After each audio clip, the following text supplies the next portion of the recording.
Dans cette vidéo, nous allons vous exposer deux points importants. Le premier, c'est comment nettoyer votre machine. Le deuxième, c'est quelques conseils au niveau des consommables.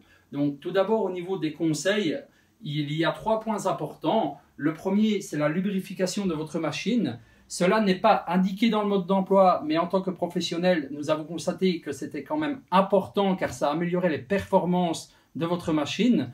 Donc, on a deux formats possibles, de l'huile liquide, de l'huile en spray, et ça à mettre en moyenne toutes les 4 heures de travail au niveau du logement canette de votre machine. Deuxième point important, c'est les aiguilles. Ces dernières doivent être de bonne manufacture, sans quoi le risque de casse de fil ou d'emmêlage au niveau de votre machine peut arriver.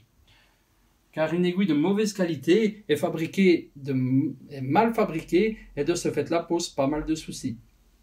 Le troisième point important, ça va être le fil, car il est très important justement d'utiliser un fil avec une marque dessus, c'est un gage de qualité. Le fil est beaucoup plus robuste qu'un fil sans marque qui lui va être plus cassant et va casser justement ou va provoquer des soucis de tension du moins, du fait qu'il est plus fragile. Passons à la pratique. Donc, pour les brodeuses Brother, on a une plaque ici qui cache le logement canette que vous savez retirer en tirant vers vous. Quand cette dernière est ôtée, on a la pièce noire qu'on appelle le logement canette. Vous savez également le retirer sans démonter la plaque à aiguille, comme ceci.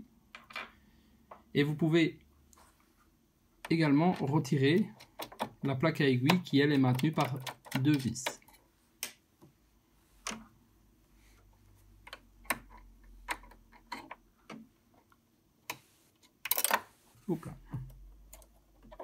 Voilà. On peut la retirer. Quand ceci est fait, à l'achat de la machine, vous avez reçu normalement une petite brosse qui va vous permettre de nettoyer toute cette zone-ci. Le principe, c'est de retirer tous les résidus de tissu, de fil qui pourraient être présents. Donc, ça doit être proche du résultat que vous avez actuellement sur la vidéo. Quand ceci est fait, vous pouvez mettre une goutte d'huile ici au centre et une goutte d'huile sur le rebord ici. La première va être pour lubrifier, la deuxième va atténuer le bruit de frottement entre le logement canette lambasse et la pièce en métal qu'on appelle le crochet. Pour le remontage, on commence tout d'abord par la plaque à aiguille, car si on met le logement canette lambasse en premier lieu, il y a des chances qu'on coince cette dernière sous la plaque à aiguille. Et de ce fait-là, notre brodeuse ne fonctionnera plus, le fil s'en mêlera. D'où l'importance de commencer par la plaque à aiguille. Serrez bien les vis à fond afin d'éviter toute casse d'aiguille par la suite. Voilà, comme ceci. Donc quand les deux vis sont serrées, vous pouvez remettre le logement canette. Donc le logement canette, vous avez en fonction des modèles 1 à 2 feutres ici. C'est ce côté-là qui doit rentrer en premier lieu. Ensuite, laissez simplement reposer le logement canette sur la pièce en métal.